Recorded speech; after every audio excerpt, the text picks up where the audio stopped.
Students, good morning. Welcome back to another video. मैं सौरभ राठौर आज फिर से आपका स्वागत करता हूं पैराडॉक्स क्लासेज ऑफ केमिस्ट्री में। आज आपके लिए लेके आया हूं 11th क्लास की फिजिक्स। और 11th क्लास की जो फिजिक्स है, आज इसमें हम सेकेंड यूनिट स्टार्ट करने वाले हैं। आज बहुत ही इंपॉर्टेंट यूनिट है ये फिजिक्स की। जो ये मेन यूनिट मानी जाती है वो हम स्टार्ट करने वाले हैं। जैसे बच्चों आपने देखा होगा, जो फर्स्ट यूनिट में आपने जो स्टडी किया था वो टोटली बेसिक कॉन्सेप्ट थे उसमें। अब जो है यहां से जो है टॉपिक हम जो स्टडी करेंगे ये टोटली जो है 11th क्लास की फिजिक्स की मेन बैकबोन मानी जाती है। जिस तरह से ह्यूमन बॉडी में जो ये बैकबोन इट मींस रीढ़ की हड्डी का इंपॉर्टेंट रोल है, ठीक इसी तरह से ये जो सेकंड यूनिट है इनकी इंपॉर्टेंस है। तो चलिए हम स्टार्ट करने जा रहे हैं। यूनिट है सेकंड और इनका नाम है काइनेमैटिक्स। तो बिल्कुल ध्यानपूर्वक आपको ये क्लास की वीडियो को एनालाइज करना है और ठीक ठीक समझना है। बिल्कुल स्टार्टिंग के जो टॉपिक होते हैं और जो स्टार्टिंग का चैप्टर होता है बच्चों, ये आपको अच्छी तरह से समझना बहुत जरूरी होता है। क्योंकि यदि आपकी बेसिक कॉन्सेप्ट क्लियर ना हो तो चैप्टर में बहुत सारी प्रॉब्लम्स आ सकती है, फिर प्रॉब्लम क्रिएट होती है। तो चलिए अब हम चैप्टर शुरू करने जा रहे हैं, लेकिन आप ध्यानपूर्वक देखिए और अच्छी तरह से समझिए। देखिए अब जो ये सेकेंड यूनिट का नाम है काइनेमैटिक्स यूनिट है और इनके 4 चैप्टर हैं। टोटल इसमें 4 चैप्टर हैं। चैप्टर कौन कौन सा है? एक है यूनिफॉर्म मोशन, ये फर्स्ट चैप्टर है जो कि अभी हम स्टार्ट करेंगे। फिर है second chapter uniformly accelerated motion, और थर्ड चैप्टर है वेक्टर्स, और फोर्थ है मोशन इन ए प्लेन। तो सेकंड यूनिट में ये चारों चैप्टर की हम स्टडी 1 बाय 1 करेंगे। तो एट फर्स्ट पहले फर्स्ट चैप्टर स्टार्ट करेंगे। तो चलिए सबसे पहली बात हम जानते हैं काइनेमैटिक्स। चलिए देखिए काइनेमैटिक्स क्या है। काइनेमैटिक्स जो है ना बच्चों, ये क्या है? मैकेनिक्स की ब्रांच है। तो चलिए पहले हम मैकेनिक्स की बात करते हैं। मैकेनिक्स किसे कहते हैं? मैकेनिक्स, देखिए जो मैकेनिक्स है ना, ये फिजिक्स की एक ऐसी ब्रांच है जिसमें हम क्या करते हैं, ऑब्जेक्ट की स्टडी करते हैं, वो भी मोशन स्टेट में। जैसे आप देखिए रोड पे व्हीकल चल रही है, एरोप्लेन वाटर फ्लो कर रही है, ये सब जो मूवमेंट है, जो मोशन है, इन सब की जो हम स्टडी करेंगे ना वो है मैकेनिक्स। तो मैकेनिक्स के लिए आप ऐसे कह सकते हैं, the branch of physics which deals with the study of object in motion state is called mechanics. तो मैकेनिक्स के लिए आप डेफिनेशन यूं लिख सकते हैं, the branch of physics which deals with the study of object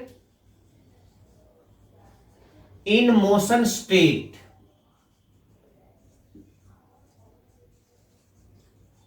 is called mechanics। इसी को हम कहते हैं मैकेनिक्स। तो टोटली बच्चों इसमें जो है हम बॉडी की स्टडी करेंगे, लेकिन वो क्या होनी चाहिए? मोशन स्टेट में होनी चाहिए।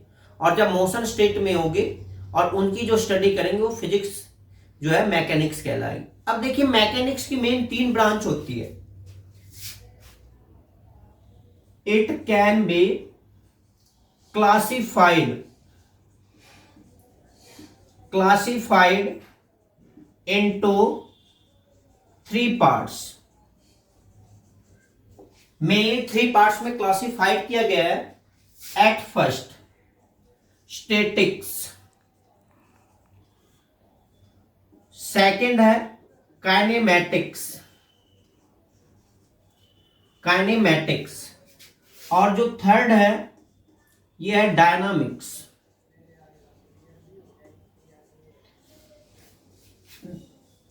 देखिए बच्चों इसको ध्यान से आपको देखना है। ये जो काइनेमैटिक्स यूनिट का नाम है, ये मैकेनिक्स की ब्रांच है।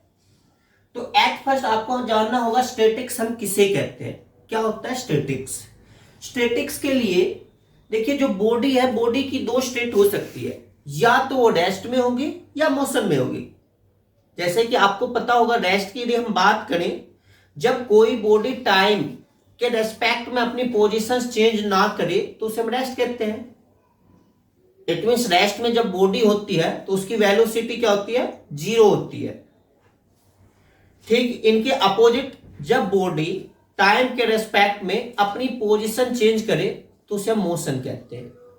और मोशन स्टेट में बॉडी की वेलोसिटी 0 नहीं होती है। जैसे मान लीजिए ये वॉल है, दीवार जो है ये क्या है, टाइम के रेस्पेक्ट में अपनी पोजीशन चेंज नहीं कर पा रहा है, और जब ये पोजीशन चेंज नहीं कर रहा तो ओब्वियसली ये रेस्ट में है। अब रोड पे जैसे व्हीकल चल रही है, 4 व्हीलर 2 व्हीलर चाहे 3 व्हीलर, अब ये टाइम के रेस्पेक्ट में अपनी पोजीशंस को चेंज कर रहा है तो ये मोशन स्टेट होगी। तो देखिए एट फर्स्ट स्टैटिक्स जो है ये मैकेनिक्स की एक ब्रांच है, जिसमें हम बॉडी की स्टडी करेंगे, वो भी क्या होना चाहिए, रेस्ट में। तो हम यूं कह सकते हैं the branch of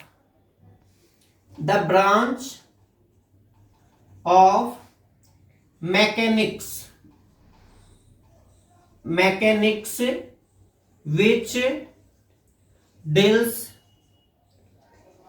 with the study of body at rest is called statics। जो स्टेटिक्स है इसमें बॉडी की स्टडी करेंगे, वो भी क्या होना चाहिए, रेस्ट में होना चाहिए। रेस्ट के लिए मैंने आपको बता दिया कि जब कोई बॉडी टाइम के रेस्पेक्ट में अपनी पोजीशन चेंज ना करे और इनकी वेलोसिटी रेस्ट में बॉडी की क्या होती है, 0। इनके बाद देखिए जो नेक्स्ट टॉपिक है बिल्कुल सिंपल है, इनके अपोजिट है। जब बॉडी रेस्ट में हो तो स्टैटिक्स, और जब बॉडी मोशन में हो और without any external factor, body move कर रही हो लेकिन इसमें कोई फैक्टर इन्वॉल्व ना हो, कोई एजेंट वर्क ना कर रहा हो, और उनकी स्टडी करेंगे तो उसे हम कहते हैं काइनेमैटिक्स। देखिए जो काइनेमैटिक्स है ना, काइनेमैटिक्स एक ग्रीक वर्ड किनेमा से बनी हुई है, किनेमा, और इस किनेमा की मीनिंग ही होती है motion of body without any external factor. तो काइनेमैटिक्स में बच्चों बॉडी की स्टडी करेंगे, मोशन में होगी बट कोई एजेंट इन्वॉल्व नहीं होगा। मैं बात कर रहा हूं अर्थ की। जो अर्थ है वो ये सन के चारों तरफ रिवॉल्व कर रही है, इसमें कोई फैक्टर इन्वॉल्व नहीं हो रहा है, तो इस तरह से काइनेमैटिक्स है। तो काइनेमैटिक्स के लिए आप कह सकते हैं the branch of physics which deals with the study of body in motion state without any external agent और फैक्टर इज कॉल्ड काइनेमैटिक्स। तो काइनेमैटिक्स भी मैकेनिक्स की ही ब्रांच है, और मैकेनिक्स जो है वो फिजिक्स की ब्रांच है। चलिए नेक्स्ट है डायनामिक्स। डायनामिक्स जो है ये डायनामिक वर्ड से बना हुआ है, और डायनामिक की मीनिंग होती है power to operate, power to operate.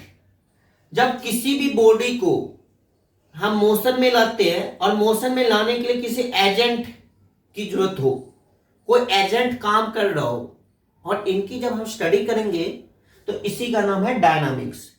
ये भी यही बात है, the branch of mechanics which deals with the study of body in motion state with any external agent और फैक्टर इज कॉल्ड डायनामिक्स।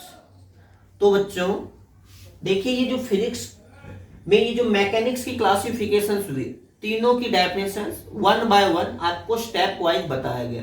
बिल्कुल ध्यान रखना है, मेन बातें। सिंपली स्टैटिक्स में बॉडी की स्टडी होगी रेस्ट में, काइनेमैटिक्स में बॉडी की स्टडी होगी मोशन में, लेकिन विदाउट एजेंट। जब विदाउट एजेंट होगी तो इसे हम काइनेमैटिक्स कहेंगे, बट कोई एजेंट इन्वॉल्व हो तो इसे हम डायनामिक्स कहते हैं। तो इस तरह से ये काइनेमैटिक्स की इंट्रोडक्शन है। अब देखिए, ये तो इंट्रोडक्शन है काइनेमैटिक्स की। अब इनके बाद हम चैप्टर स्टार्ट करते हैं, और इनका फर्स्ट जो चैप्टर है वो है यूनिफॉर्म मोशन। देखिए फर्स्ट चैप्टर है, इस चैप्टर का नाम है यूनिफॉर्म मोशन। इसमें जैसे टॉपिक हम स्टार्ट करते हैं, ऑब्जेक्ट इन मोशन, आप यूं भी कह सकते हैं स्टेट ऑफ ऑब्जेक्ट और बॉडी। देखो बच्चों, बड़े ध्यान से आपको समझना है, दुनिया में कोई भी बॉडी है, वो बॉडी की दो ही स्टेट हो सकती है, या तो वो बॉडी रेस्ट में होगी या तो वो मोशन में होगी। इट मीन्स कहने का क्या मतलब है कि या तो बॉडी रुकी हुई है या तो बॉडी चल रही है, दो ही बातें हो सकती है। तो इस तरह से बॉडी की दो स्टेट हो सकती है, एक तो होगी एट फर्स्ट रेस्ट, ये फर्स्ट स्टेट है, और जो सेकंड है ये है मोशन। अब देखिए रेस्ट हम किसे कहते हैं, रेस्ट क्या होता है? तो रेस्ट के लिए जब कोई बॉडी टाइम के रेस्पेक्ट में अपनी पोजीशन चेंज ना करे, उसे हम क्या कहेंगे? रेस्ट कहेंगे। ए body which does not change their positions, change their position with respect to time is called rest। जब कोई बॉडी टाइम के रेस्पेक्ट में अपनी पोजीशन चेंज ना करे तो उसे हम रेस्ट कहते हैं। देखिए मान लीजिए ये बॉडी है, ये बॉडी ए पॉइंट पे है, ठीक है, ए पॉइंट पे है। तो अब देखिए ये टाइम जो है 10:01 और 1 सेकेंड पे बॉडी कहां पे है? ए पॉइंट पे। और 10:05 और 5 सेकेंड पे भी बॉडी ए ही पॉइंट पे है। तो देखिए कहने का क्या मतलब, with respect to time, time तो चेंज हो रही है, टाइम धीरे धीरे चेंज हो रही है, बट बॉडी की स्टेट जो है वो रेस्ट में है, मींस अपनी पोजीशंस को चेंज नहीं कर रहा है, तो ये हो जाएगा रेस्ट। तो ए पॉइंट पे जो बॉडी है ये रेस्ट में है, और जब बॉडी रेस्ट में होती है तो इसकी वेलोसिटी क्या होगी? 0। हम यूं कह सकते हैं velocity of body at rest is taken to be 0। इसे हम 0 मान के चलेंगे, वेलोसिटी 0 होगी। तो जो इनिशियल वेलोसिटी को हम यू से लिखते हैं तो यू इक्वल टू होगी 0। ये है रेस्ट। इनके अगेंस्ट मोशन बिल्कुल अपोजिट हो जाएगा। देखिए इसमें मोशन की हम बात करें तो मोशन में हम क्या करें, जब बॉडी चेंज करेगी अपनी position, change their position with respect to time is called motion. जब बॉडी टाइम के रेस्पेक्ट में अपनी पोजीशन चेंज करे, इसमें देखिए जैसे मान लीजिए ये बॉडी ए पॉइंट पे है, टाइम से 10:01 पे ए पॉइंट पे है, और 10:05 पे ये बी पॉइंट पे आ रही है। तो देखिए जैसे जैसे टाइम चेंज हो गया इसी तरह से बॉडी की पोजीशंस भी चेंज हो रही है, तो इसे हम कह देते हैं मोशन में। और जब बॉडी मोशन में होती है तो उसकी कुछ ना कुछ वेलोसिटी होगी, बॉडी मूव कर रही है वेलोसिटी से, तो इसकी वेलोसिटी जो होगी वो 0 नहीं होगी। तो हम यूं कहेंगे इन मोशन स्टेट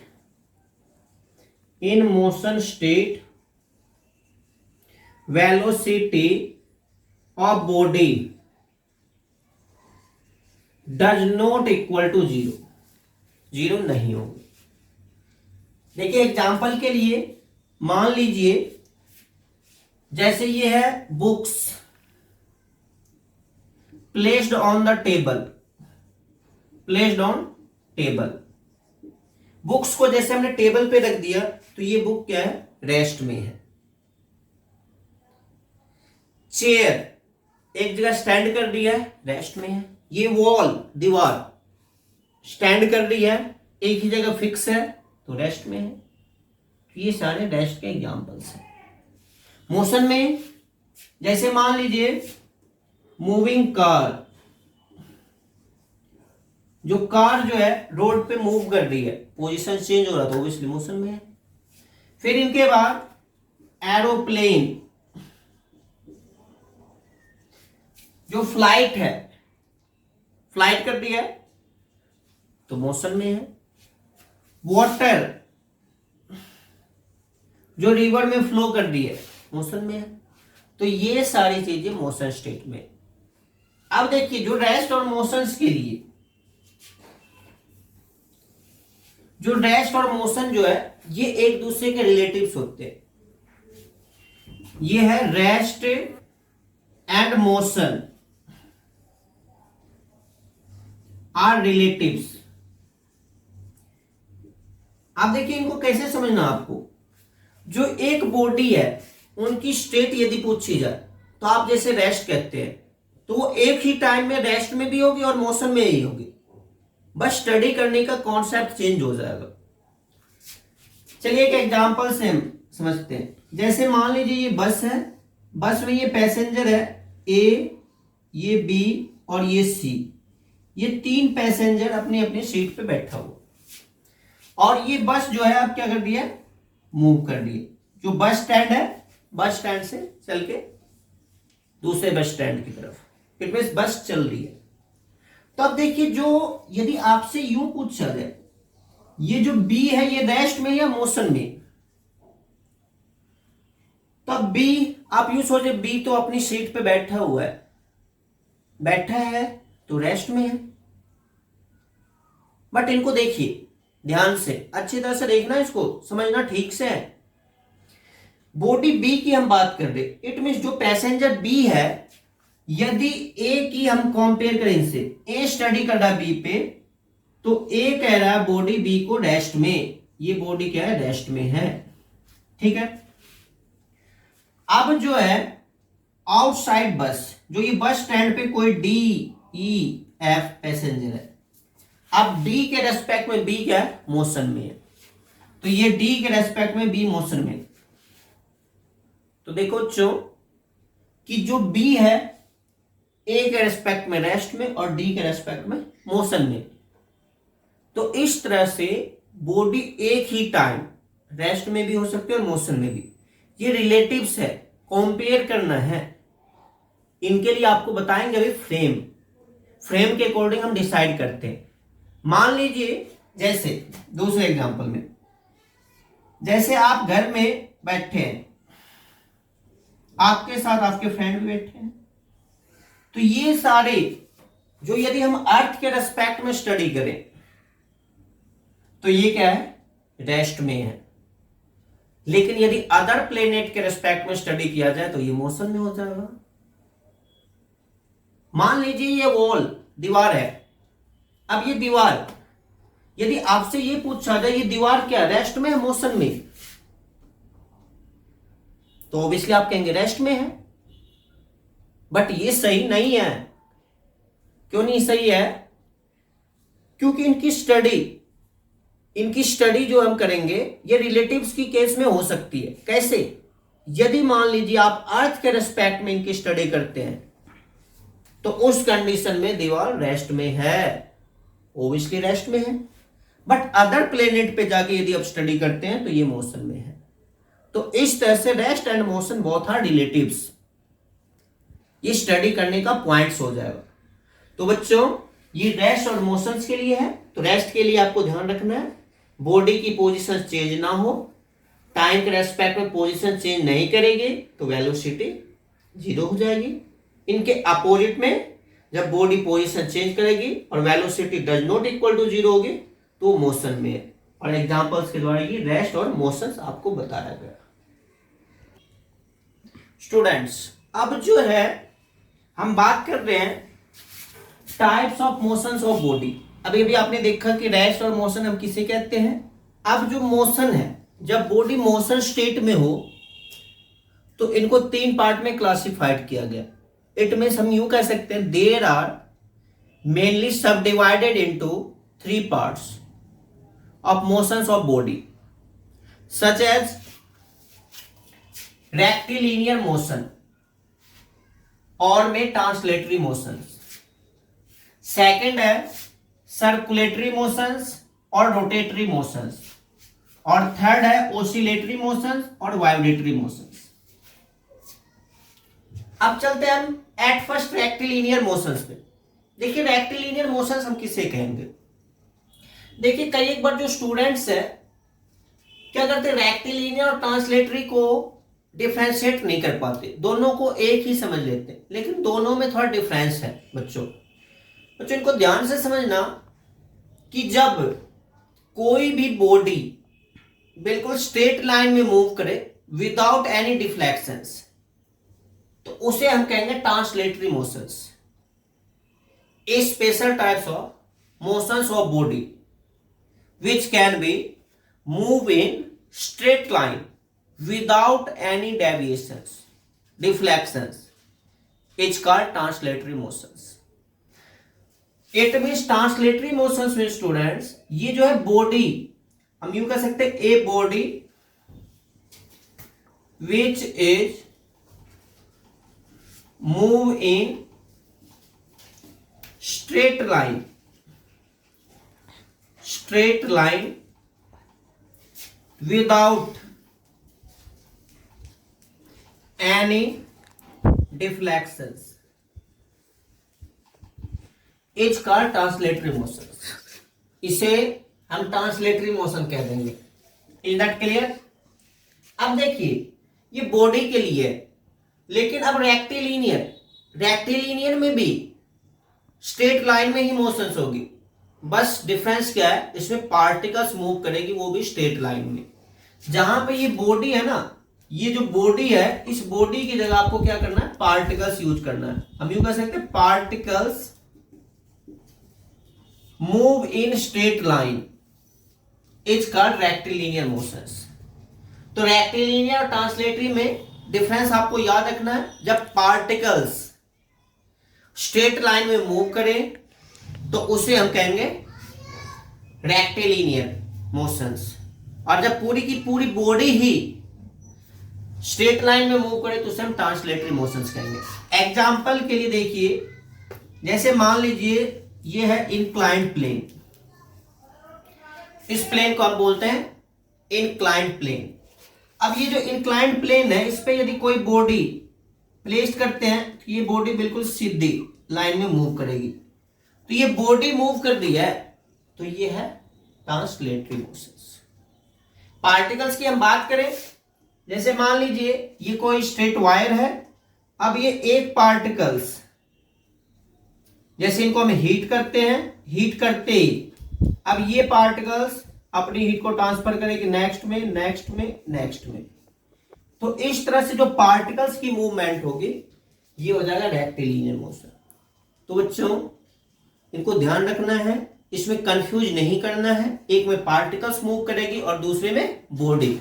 इसलिए देखिए यहां पे ध्यान से मैंने ब्रैकेट में आपको लिख रखा है RP, rectilinear motion for particles,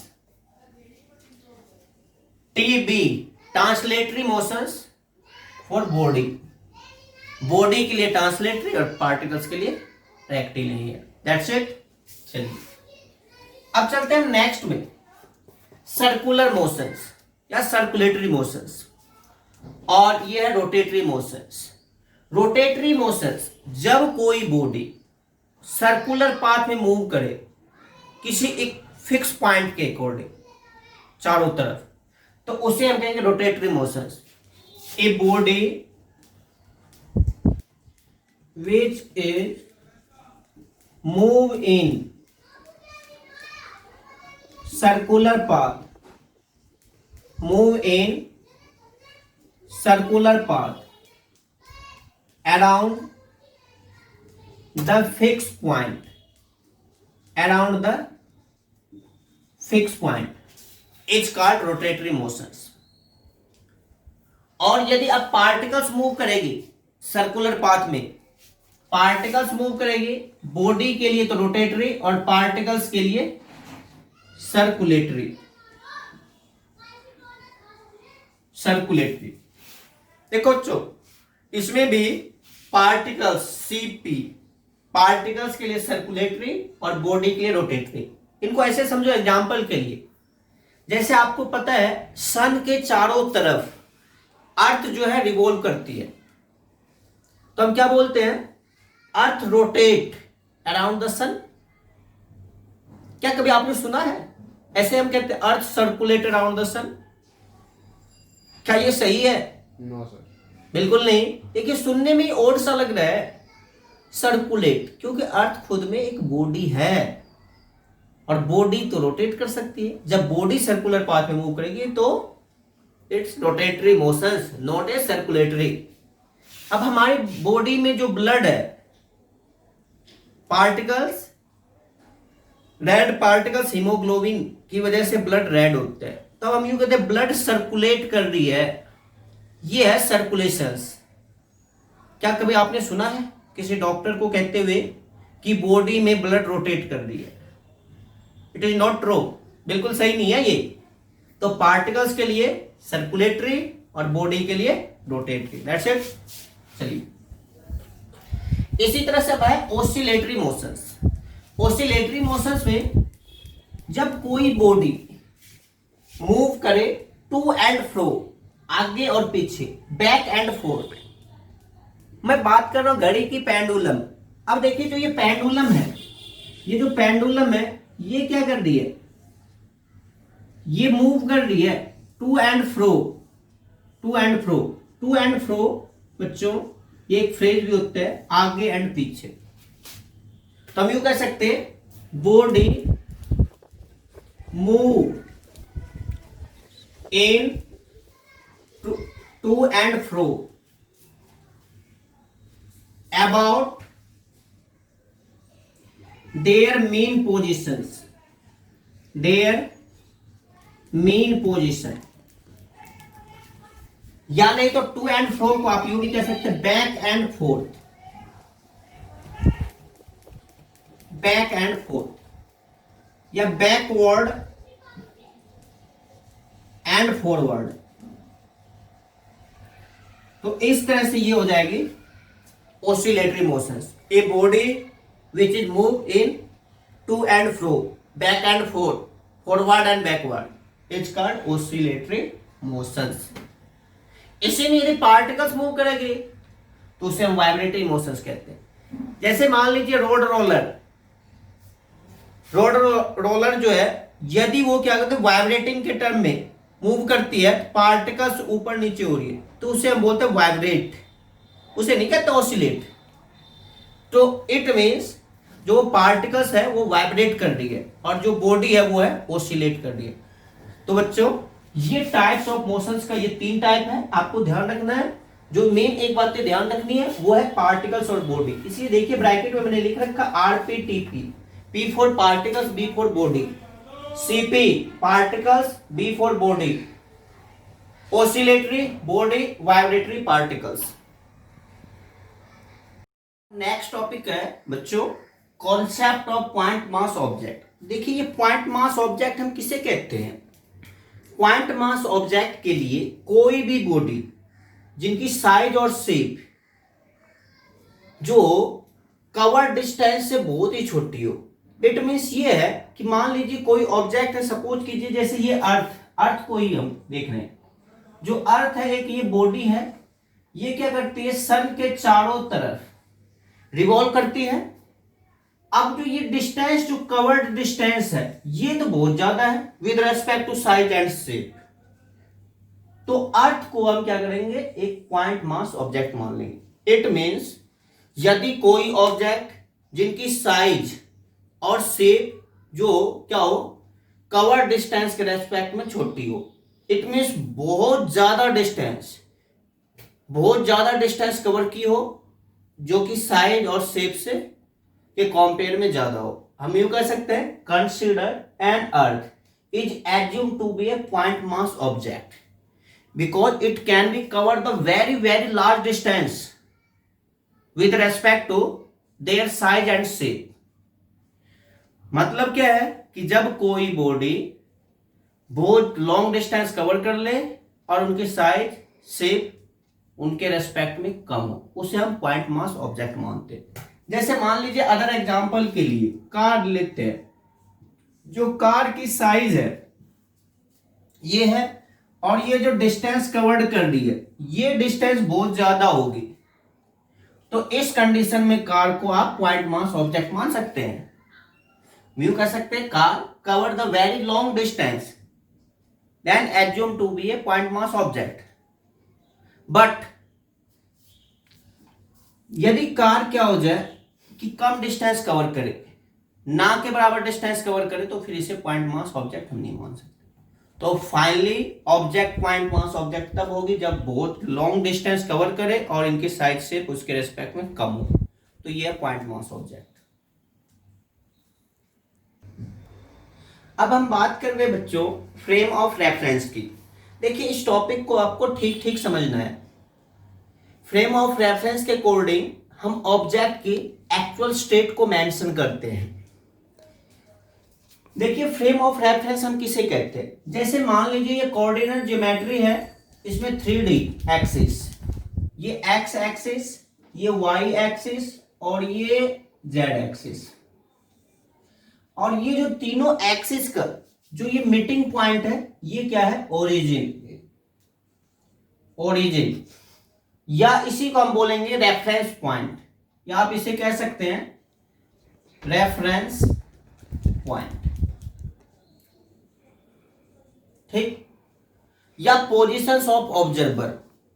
तो अब देखिए जो ये फ्रेम ऑफ रेफरेंस में हम जिस बॉडी के ऊपर स्टडी करते हैं इसमें दो बात होती है, एक तो होती है ऑब्जेक्ट, या इसे हम बॉडी कह सकते हैं या इसे आप सिस्टम कह सकते हैं, और जो स्टडी कर रहा है उसे हम ऑब्जर्वर कहते हैं, ये ऑब्जर्वर है। तो फ्रेम ऑफ रेफरेंस जो कोऑर्डिनेट ज्योमेट्री में यदि हम स्टडी करते हैं तो इसमें जो ऑब्जेक्ट और ऑब्जर्वर की एक्चुअल पोजीशंस के बारे में कंप्लीट इंफॉर्मेशन प्रोवाइड करे उसी को हम कहते हैं फ्रेम ऑफ रेफरेंस। इनको ऐसे समझिए, फ्रेम ऑफ रेफरेंस के लिए ये दो टाइप से होती है, एक तो है इनर्शियल और दूसरी होती है नॉन इनर्शियल। नॉन इनर्शियल, अब जैसे हम बात कर रही है वॉल, ये जो दीवार है, यदि आपसे पूछा जाए कि ये जो वॉल है ये क्या है, रेस्ट में है या मोशन में, तो क्या आंसर है, ओब्वियसली रेस्ट आप मानते हैं। क्यों, क्योंकि आपने डेफिनेशन पढ़ा है जो रेस्ट बॉडी अपनी पोजीशंस को चेंज ना करे। बट मैं कह रहा हूं कि ये वॉल जो है ना मोशन में है, क्या आप मान रहे हैं, नहीं। बट देखिए इनको समझिए, अभी आप डिसाइड कर सकते हैं कि रेस्ट में या मोशन में, ये फ्रेम के अकॉर्डिंग हम डिसाइड करते हैं। अभी आप मानिएगा कि वॉल सचमुच में मोशन में है, ये कैसे, देखिए जैसे मैं वॉल पे स्टडी कर रहा हूं तो मैं तो ऑब्जर्वर हूं, और जो ये वॉल है ये है बॉडी, और ये दोनों के दोनों अर्थ पे है, तो हमारे रेस्पेक्ट में ये क्या है, रेस्ट में है। तो यदि ऑब्जेक्ट और ऑब्जर्वर दोनों एक ही प्लेस पे हो तो उसे हम बोलते हैं inertial frame. Object and observer, observer both are placed in same place, यानी दोनों के दोनों अर्थ पे है या दोनों के दोनों अदर प्लेनेट पे है, तो ये इनर्शियल फ्रेम है।